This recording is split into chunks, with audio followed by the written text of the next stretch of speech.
Assalamualaikum warahmatullahi wabarakatuh.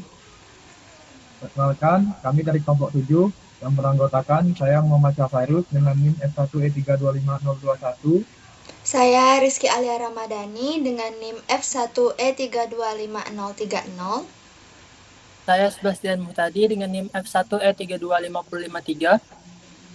Jadi di video kali ini kami akan menjelaskan proyek akhir yang telah kami buat, yaitu proyek tentang Simple Personal Finance Tracker.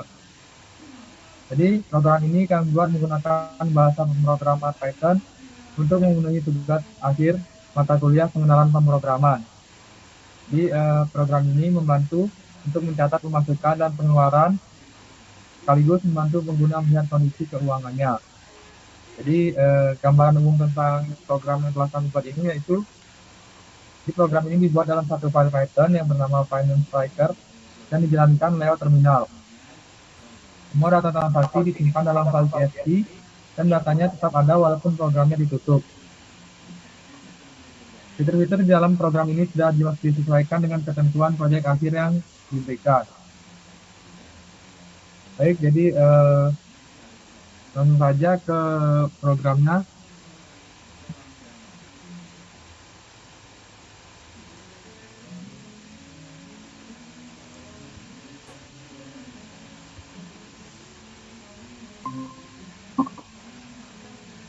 Nah, jadi di sini outputnya akan dijelaskan oleh Bastian. Kami sudah membuat sebuah program yang memantau pemasukan dan pengeluaran, yang dimana kami membaginya menjadi 6 bagian. Yang pertama kami akan lakukan tambah transaksi, yang kedua lihat transaksi, 3 ada laporan bulanannya, keempat dashboard, ekspor data, dan yang terakhir keluar. Baik, kita akan langsung coba untuk melakukan running di program yang pertama, yaitu tambah transaksi.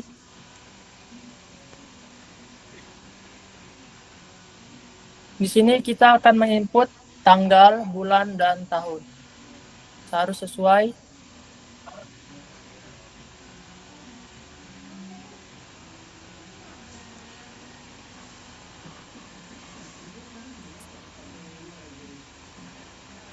Di sini kita akan masukkan kategori, baik itu dari pengeluaran untuk makanan atau untuk transport.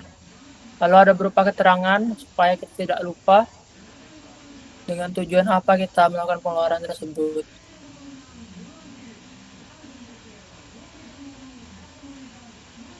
Nah, jumlah ini kita akan masukkan nominal pengeluaran atau pemasukan yang kita lakukan. Nah, di sini baru kita pilih pemasukan atau pengeluaran yang akan nanti dimasukkan ke dalam file CSV. Nah, untuk penambahan transaksi pertama sudah kita dapat lakukan, dan ini akan masuk pada file output CSV-nya. Lalu yang kedua ada lihat transaksi. Di sini kita bisa melihat semua transaksi, hanya pemasukan atau hanya pengeluaran. Kita akan melihat semua transaksi saja langsung. Nah, jadi sudah kita input transaksi pada tanggal 20 bulan 12 untuk makanan, yang dimana makan siang sebesar 18.000.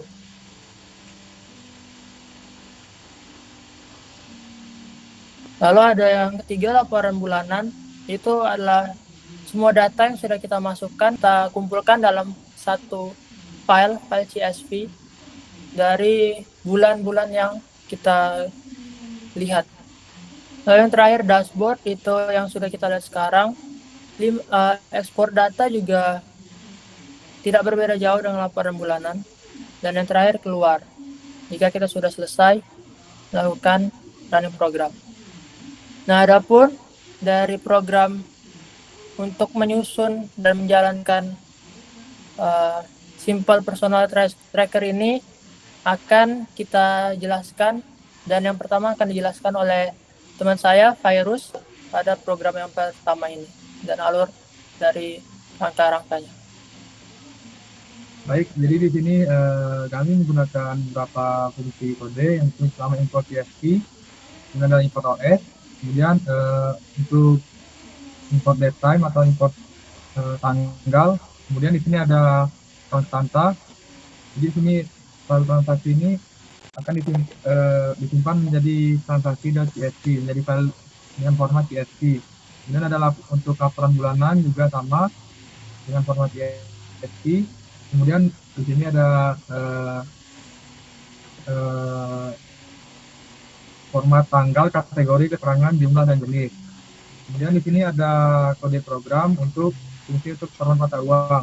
Jadi di sini kita menggunakan format mata uang Indonesia yaitu rupiah. Nah, jadi sini ada fungsi if. Jadi sini jika kita masukkan jumlah nominal yang kita masukkan, jika salah maka akan kembali lagi untuk kita masukkan jumlah yang akan kita masukkan. Nah, maka akan dimasukkan ke jumlah. Kemudian di sini ada kita menggunakan exception handling. Di sini untuk validasi jumlah. Jadi jika kita masukkan jumlah kurang dari 0, maka akan muncul pesan input jumlah uang tidak valid. Kemudian di sini ada untuk validasi tanggal. Nah, jadi kita masukkan tanggal sesuai dengan format, yaitu tanggal, bulan, dan tahun. Jika salah, maka akan muncul pesan format tanggal salah dan memasukkan format tanggal yang benar sesuai dengan perintah. Nah, kemudian di sini ada fungsi untuk invalidasi jenis. Di sini kita jika tidak memasukkan yang diminta, yaitu masuk atau keluar, maka akan muncul pesan jenis harus masuk atau keluar. Jadi yang diinputkan yang itu sesuai masuk atau keluar. Nah, kemudian di sini ada untuk file input output. Jadi di sini untuk membaca file, di sini membuka file transaksi dengan format CSV.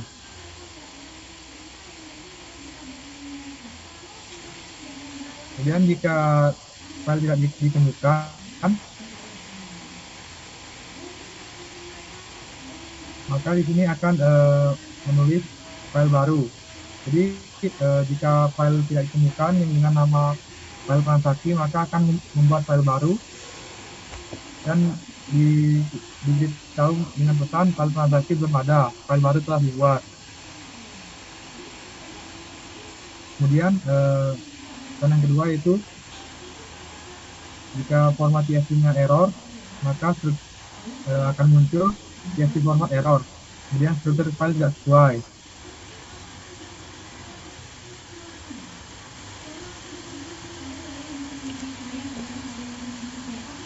Lanjut, di sini ada fungsi simpan transaksi.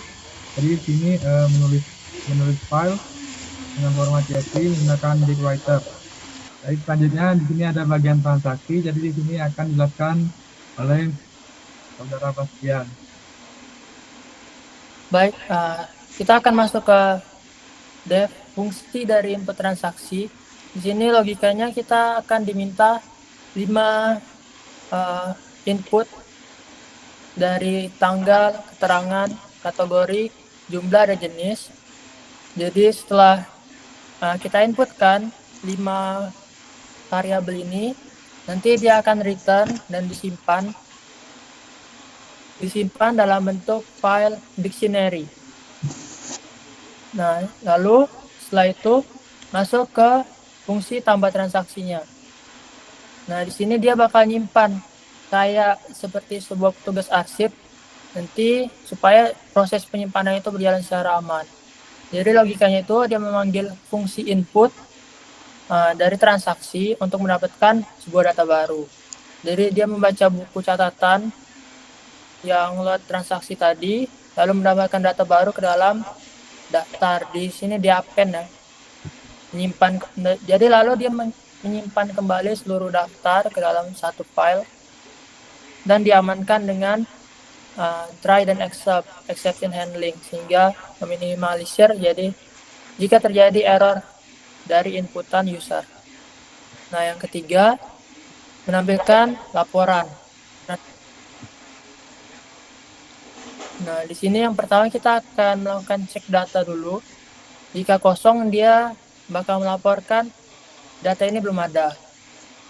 Nah, lalu filter di sini memberikan pilihan dari pada usernya mau lihat semua pemasukan atau hanya pengeluaran. Dari yang kita coba di awal, kita lakukan untuk semua transaksi. Nah, lalu masuk ke yang ketiga, pengeluaran. Di sini ada sebuah looping perulangan, jadi program membaca data satu persatu atau enumerate. Nah, jika user memilih hanya pemasukan, maka data keluar akan dilewati. Dia continue dan sebaliknya. Format tampilannya data dicetak dengan format yang rapi menggunakan f-string ini dengan spasi tetap yang kita gunakan. Lalu perhitungan dan analisis yang selanjutnya di ringkasan fungsi selanjutnya. Nah, jadi bagian ini nih kayak sebuah otak atau kalkulator yang mau mengolah data tadi yang diinput dari user menjadi sebuah informasi. Yang pertama dari def atau fungsi hitung ringkasan. Logikanya ini jadi kita memisahkan data ini menjadi dua kubu yang menjumlahkan data yang masuk dan ada yang menjumlahkan untuk data yang keluar. Nah, dan menggunakan rumus saldo, menghitung saldo dengan rumus total masuk dan total keluar. Dia akan return ke saldo dari perhitungannya ini.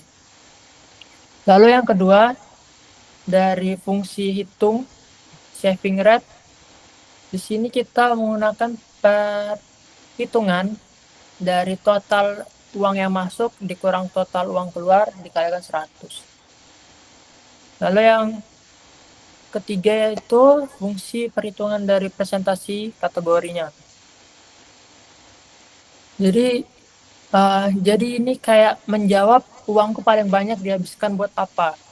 How much we spend in the sebuah kategori. Nah, dia akan pertama itu di sini kita akan mengelompokkan.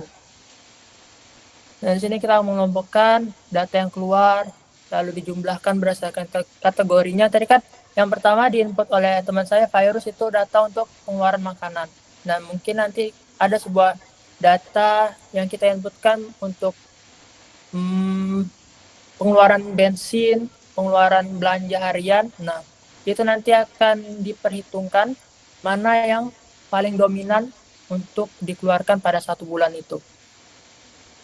Nah, yang terakhir dari perhitungan tersebut masuk ke fungsi dari rata-rata pengeluaran bulanan. Nah, ini sama aja. Jadi dari rata-rata pengeluaran itu kita bagi dengan harinya. Nah, mungkin itu saja penjelasan dari logika perhitungan yang dapat saya sampaikan. Selanjutnya dari fungsi laporan bulanan dan seterusnya akan dijelaskan oleh teman saya Rizky Alia. Pada Rizky Alia akan saya persilakan. Baik, di sini ada fungsi untuk laporan bulanan, di mana saat data itu sama dengan load transaksi, dia itu memanggil fungsi untuk membaca semua transaksinya. Kemudian di sini user menginputkan bulan dan juga tahun. Kemudian melakukan looping, mengubah tanggal transaksi itu dari string ke tanggal biasa, kemudian disimpan data bulan April, lalu saldo, total masuk, total keluar. Itu adalah menghitung saldonya, lalu total masuk, pemasukan dan total pengeluarannya. Dan disimpan, lalu menghitung persentase pengeluarannya, kemudian menghitung rata-rata bulanannya diambil dari fungsi rata-rata bulanan yang tadi. Kemudian print laporan keuangan bulanan, print total pemasukan, print total pengeluaran, print saldo akhir, saving rate dan rata-rata keluarnya. Lalu print presentase pengeluaran per kategori. Kemudian dia melakukan looping lagi. Forka fee in percentage item. Fee-nya itu sebagai variabel yang keluarnya nanti adalah nilai float. Kemudian di sini dia menyimpan lagi data CSV-nya with open file laporan read, new line encoding. Kemudian dia menyimpannya dengan dictionary, return right row, bulan, total pemasukan, total pengeluaran, saldo akhir, saving rate, rata-rata pengeluaran bulanan, dan melakukan looping lagi forka fee in percentage item, kategori, dan juga fee dengan nilai float. Kemudian print laporan bulanan berhasil disimpan.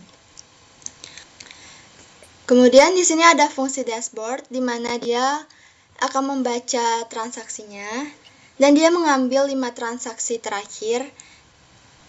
Kemudian dia akan menampilkan semua transaksi-transaksi yang telah dimasukkan tadi.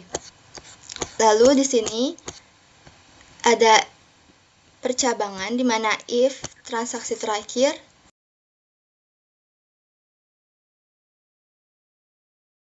dia akan memprint tanggal, kategori, keterangan, dan jumlahnya. Kemudian for it enumerate transaksi terakhir, dan jika else belum ada transaksi yang tercatat. Lalu bagian ekspor datanya, di sini ada fungsi ekspor data, di mana di sini dia akan menyimpan data CSV baru dari data yang telah dimasukkan.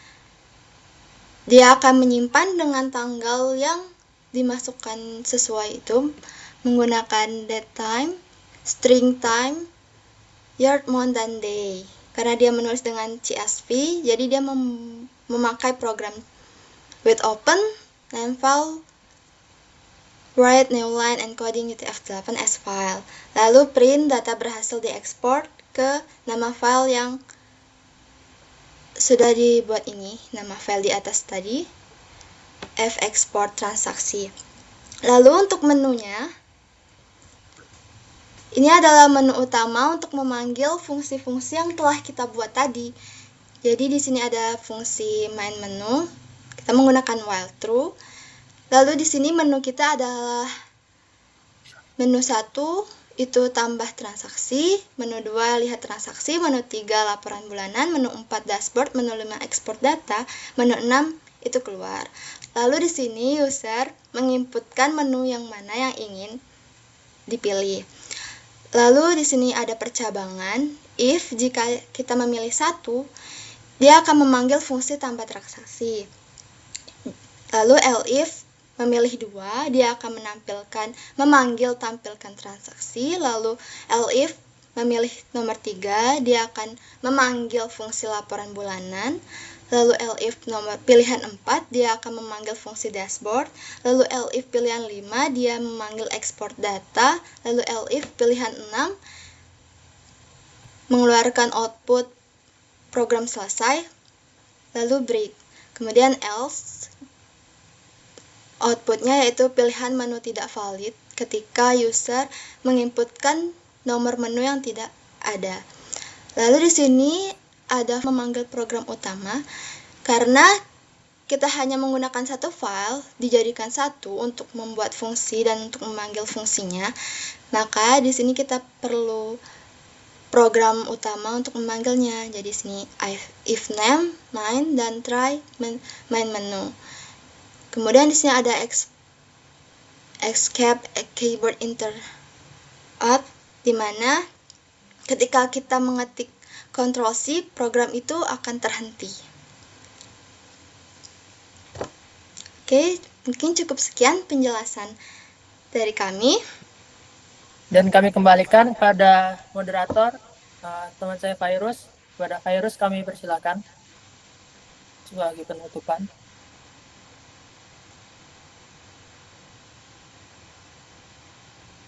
Baik, itu tadi penjelasan mengenai program Simple Finance Tracker yang dimana itu adalah proyek UAS tugas akhir kami.